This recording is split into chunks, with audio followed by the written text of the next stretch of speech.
मनोरथाः श्रीगुरुभ्यो नमः। लक्ष्मीपदे पदाम्भोजयुगं नत्वा गुरोरपि प्रमाणचन्द्रिकां कुर्मो बालानां बोधसिद्धये। ಶ್ರೀಗುರುಭ್ಯೋ ನಮಃ.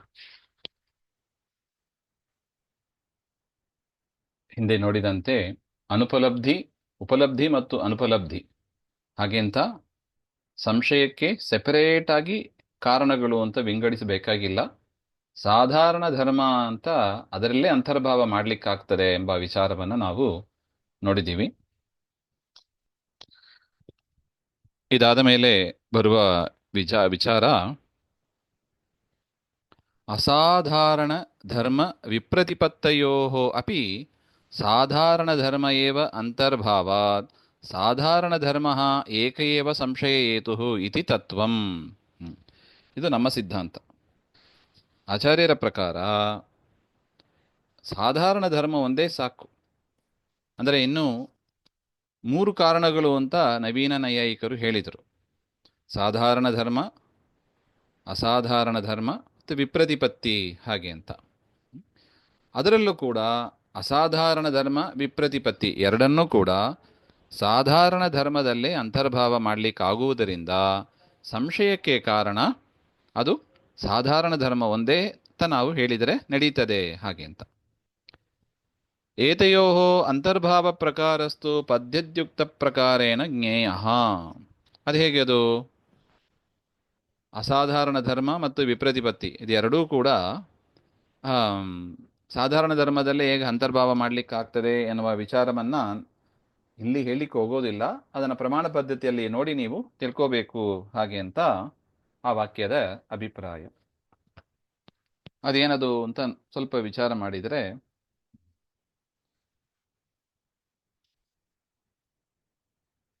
ನೋಡಿ, ವಿಪ್ರತಿಪತ್ತಿ ಏನ್ ಬಂತು?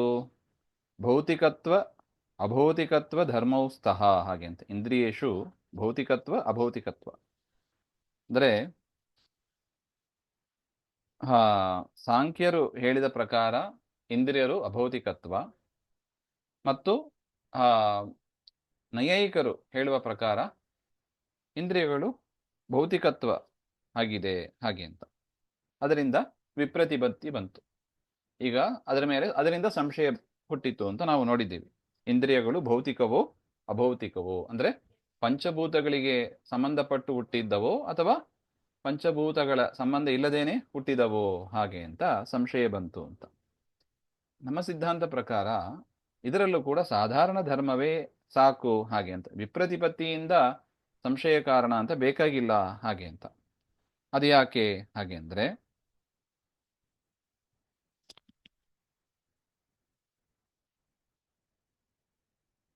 ನೋಡಿ, ಭೌತಿಕತ್ವಂ ಪೃಥ್ವೀತ್ವಾದಿಷು ತಥಾ ಇಂದ್ರಿಯೇಷು ಅಸ್ತಿ. ಈ ಭೌತಿಕತ್ವ ಪಂಚಭೂತಗಳಿಂದ ಆದದ್ದು ಅದು ಎಲ್ಲಿದೆ? ಪೃಥಿವ್ಯಾದಿ ತತ್ವಗಳಲ್ಲೂ ಇದೆ. ಪೃಥ್ವಿ, ಅಪ್, ತೇಜೋ, ವಾಯು, ಆಕಾಶ ಅಂತ ಏನು ಪಂಚಭೂತಗಳು ಇದೆ, ಅದು ಎಲ್ಲಿದೆ? ಅದು ಪೃಥಿವಿಯಲ್ಲೂ ಇದೆ. ಪೃಥಿವಿಯೂ ಕೂಡ ಭೌತಿಕತ್ವವೇ. ಪಂಚಭೂತಗಳಿಂದ ಆದ ತಾನೇ ಈ ಭೂಮಿಯೂ ಕೂಡ. ತಥಾ ಇಂದ್ರಿಯೇಶು, ಹಾಗೂ ಇಂದ್ರಿಯಗಳಲ್ಲೂ ಕೂಡ ಇದೆ. ನೈಯಾಯಿಕರು ಹೇಳುವ ಪ್ರಕಾರ ಇಂದ್ರಿಯಗಳಲ್ಲೂ ಇದೆ. ಇನ್ನು ಅಭೌತಿಕತ್ವ, ಅದರಿಂದ ನೋಡಿ, ಅಸಾಧಾರಣ ಧರ್ಮ ಅಂದರೆ ಏನಾಗಬೇಕಾಗಿತ್ತು? ಒಂದರಲ್ಲಿ ಮಾತ್ರ ಇರಬೇಕಾಗಿತ್ತು. ಈಗ ಗೋವಿನ ಅಸಾಧಾರಣ ಧರ್ಮ ಸಾಸ್ನಾದಿಮತ್ವ ಅಂತ ನಾವು ನೋಡಿದ್ದೀವಿ. ಅದು ಎಲ್ಲಿರುತ್ತದೆ? ಗೋವಿನಲ್ಲಿ ಮಾತ್ರ ಇರಬೇಕು. ಗೋವಿಟ್ಟು ಬೇರೆ ಕಡೆ ಇದ್ರೆ ದೋಷಗಳು ಬರುತ್ತದೆ ಅಂತ ನಾವು ಹಿಂದೆ ನೋಡಿದ್ದೀವಿ. ಅವ್ಯಾಪ್ತಿ, ಅತಿವ್ಯಾಪ್ತಿ, ಅಸಂಭವ ಅಂತ ಲಕ್ಷಣದ ದೋಷಗಳು ಅವುಗಳು ಬರುತ್ತದೆ ಅಂತ ನೋಡಿದ್ದೀವಿ. ಅದೇ ತರ ಅಸಾಧಾರಣ ಧರ್ಮ, ವಿಪ್ರತಿಪತ್ತಿ, ಈಗ ಭೌತಿಕತ್ವ ಅದು ಎಲ್ಲಿ ಬಂತು? ಕೇವಲ ಇಂದ್ರಿಯಗಳಲ್ಲಿ ಮಾತ್ರ ಇಲ್ಲ, ಪೃಥ್ವಿಯಾದಿಗಳಲ್ಲೂ ಇದೆ. ಅದೇ ತರ ಅದರಿಂದ ಏನಾಯ್ತು? ಅದು ಸಾಧಾರಣ ಧರ್ಮವೇ ಆಯ್ತು, ಅಸಾಧಾರಣ ಧರ್ಮ ಆಗಲಿಲ್ಲ. ನೋಡಿ, ಭೌತಿಕತ್ವ ಇಂದ್ರಿಯಗಳಲ್ಲಿ ಮಾತ್ರ ಇದ್ದಿದ್ರೆ ಅದು ಅಸಾಧಾರಣ ಧರ್ಮ ಅಂತ ನಾವು ಹೇಳಬಹುದು. ಆದರೆ ಅದು ಸಾಧಾರಣ ಧರ್ಮವೇ. ಅದು ನಮಗದು ಬೇಕಾಗಿರೋದಿಲ್ಲ. ಅದೇ ತರ ಅಭೌತಿಕತ್ವ ಅದೆಲ್ಲಿದೆ? ಅದು ಕೇವಲ ಇಂದ್ರಿಯಗಳಲ್ಲಿ ಮಾತ್ರ ಇಲ್ಲ. ಸಾಂಖ್ಯರು ಹೇಳುವ ಪ್ರಕಾರ ಅಭೌತಿಕ ಅಂತ ಹೇಳ್ತಾರೆ. ಆ ಅಭೌತಿಕತ್ವ ಇಂದ್ರಿಯಗಳಲ್ಲಿ ಮಾತ್ರ ಇಲ್ಲ, ಮತ್ತು ಕಾಲಾದಿಗಳಲ್ಲೂ ಇದೆ. ಸೊ ಅದರಿಂದ ಏನಾಯ್ತು? ಅಸಾಧಾರಣ ಧರ್ಮ ಆಗಲಿಲ್ಲ, ಅದು ಸಾಧಾರಣ ಧರ್ಮವೇ ಆಯ್ತು. ಅದರಿಂದ ಭೌತಿಕತ್ವಂ ಅಭೌತಿಕತ್ವಂ ಕೋಟಿದ್ವಯೇ ಸಾಧಾರಣ ಧರ್ಮಜನ್ಯ ಸಂಶಯಮೇವ ಭವತಿ. ಅದರಿಂದ ಸಾಧಾರಣ ಧರ್ಮವೇ ಅದು. ಭೌತಿಕತ್ವ ಅಭೌತಿಕತ್ವ ಬರೀ ಇಂದ್ರಿಯಗಳಲ್ಲಿ ಮಾತ್ರ ಇಲ್ಲ, ಅನೇಕ ಧರ್ಮಗಳಲ್ಲಿ ಅನೇಕ ಪದಾರ್ಥಗಳಲ್ಲಿ ಇದೆ. ಅದರಿಂದ ಅದು ಸಾಧಾರಣ ಧರ್ಮವೇ ಆಯಿತು ಹೊರತು ಅಸಾಧಾರಣ ಧರ್ಮ ಅಥವಾ ವಿಪ್ರತಿಪತ್ತಿ ಅಂತ ಸೆಪರೇಟ್ ಆಗಿ ನಾವು ಮಾಡಬೇಕಾಗಿಲ್ಲ. ಸಾಧಾರಣ ಧರ್ಮದಿಂದಲೇ ನಾವು ಅದನ್ನ ಹೇಳಬಹುದು ಹಾಗೆ ಅಂತ. ಸಾಧಾರಣ ಧರ್ಮ ಅಂತಲೇ ಪರಿಗಣಿಸಿ ಅದರಿಂದಲೇ ಸಂಶಯ ಹುಟ್ಟಿತ್ತು ಅಂತ ನಾವು ಹೇಳಬಹುದು ಅಂತ. ಅದರಿಂದ ವಿಪ್ರತಿಪತ್ತಿ ಬೇಡ ಹಾಗೆ ಅಂತ, ಸೆಪರೇಟ್ ಆಗಿ ಕಾರಣ ಅಂತ ಹೇಳಬೇಕಾಗಿಲ್ಲ ಅಂತ. ಇನ್ನು ಕೊನೆಯಲ್ಲಿ ಉಳಿದದ್ದು ಅಸಾಧಾರಣ ಧರ್ಮ.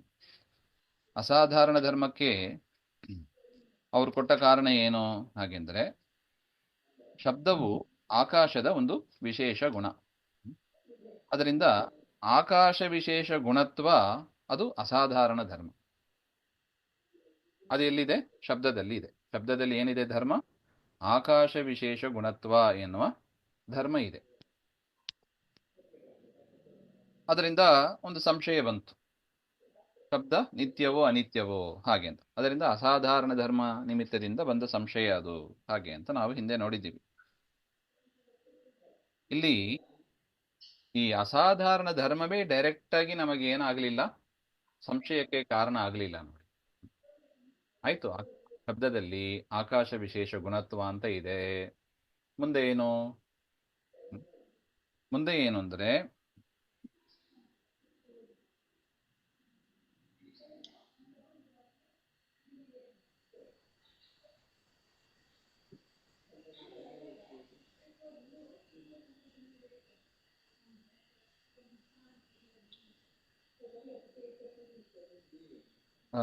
ನಿತ್ಯವೋ ಅನಿತ್ಯವೋ ಅಂತ ಸಂಶಯ. ಶಬ್ದವು ನಿತ್ಯವೋ ಅನಿತ್ಯವೋ ಅಂತ ಸಂಶಯ. ಸೊ ಅದರಿಂದ ನಿತ್ಯತ್ವ ಅನಿತ್ಯತ್ವ. ಸೊ ನಿತ್ಯ ಪದಾರ್ಥಗಳು ಅನಿತ್ಯ ಪದಾರ್ಥಗಳು ಅಂತ ಎರಡು ಇವೆ. ಪದಾರ್ಥಗಳು ಕೆಲವುದು ನಿತ್ಯವಾಗಿದೆ, ಕೆಲವುದು ಅನಿತ್ಯವಾಗಿದೆ, ಎರಡು ವಿಭಾಗ ಮಾಡುತ್ತೇವೆ. ಅನಿತ್ಯ ಪದಾರ್ಥ ಯಾವುದು? ಘಟ ಪಟ ಮುಂತಾದವುಗಳು ಅನಿತ್ಯ ಪದಾರ್ಥ. ಅಲ್ಲಿ ಏನಿದೆ? ಅದರಲ್ಲಿ ನಿತ್ಯ ವ್ಯಾವೃತ್ತತ್ವ ಎನ್ನುವ ಧರ್ಮ ಇದೆ. ಹೌದಲ್ಲ? ಘಟಾದಿಗಳಲ್ಲಿ ಏನಿದೆ? ನಿತ್ಯ ವ್ಯಾವೃತ್ತತ್ವ ಅಂದ್ರೆ ನಿತ್ಯಕ್ಕಿಂತ ಭಿನ್ನವಾದದ್ದು ಅಂತ ಅರ್ಥ. ನಿತ್ಯ ವ್ಯಾವೃತ್ತತ್ವ, ನಿತ್ಯವನ್ನ ಐಸೋಲೇಟ್ ಮಾಡೋದು ಅಂತ ಅರ್ಥ. ನಿತ್ಯವನ್ನ ಐಸೋಲೇಟ್ ಮಾಡೋದು, ಸೆಗ್ರಿಗೇಟ್ ಮಾಡೋದು, ಅದು ಅನಿತ್ಯ ಪದಾರ್ಥಗಳಲ್ಲಿ ಅವುಗಳು ಇದೆ. ನಿತ್ಯ ವ್ಯಾವೃತ್ತತ್ವ ಅನಿತ್ಯ ಪದಾರ್ಥಗಳಲ್ಲಿ. ಅದೇ ತರ ಅನಿತ್ಯ ವ್ಯಾವೃತ್ತತ್ವ ನಿತ್ಯ ಪದಾರ್ಥಗಳಲ್ಲಿ ಇದೆ. ಗಗನ, ಆಕಾಶ ಮುಂತಾದವುಗಳಲ್ಲಿ ಅನಿತ್ಯ ವ್ಯಾವೃತ್ತತ್ವ, ಅನಿತ್ಯವನ್ನ ಸೆಗ್ರಿಗೇಟ್ ಮಾಡಿಬಿಡುತ್ತವೆ. ಯಾಕೆ? ಅವು ಅನಿತ್ಯ ಅಲ್ಲ, ನಿತ್ಯವು. ಅದರಿಂದ ಘಟಪಟಾದಿಗಳಲ್ಲಿ ನಿತ್ಯ ವ್ಯಾವೃತ್ತತ್ವ ಧರ್ಮ ಇದೆ. ಆಕಾಶಗಳಲ್ಲಿ ಅದು ಅನಿತ್ಯ ವ್ಯಾವೃತ್ತತ್ವ ಧರ್ಮ ಇದೆ. ಸಾರಿ, ನಿತ್ಯ ವ್ಯಾವೃತ್ತತ್ವ ಧರ್ಮ ಇದೆ.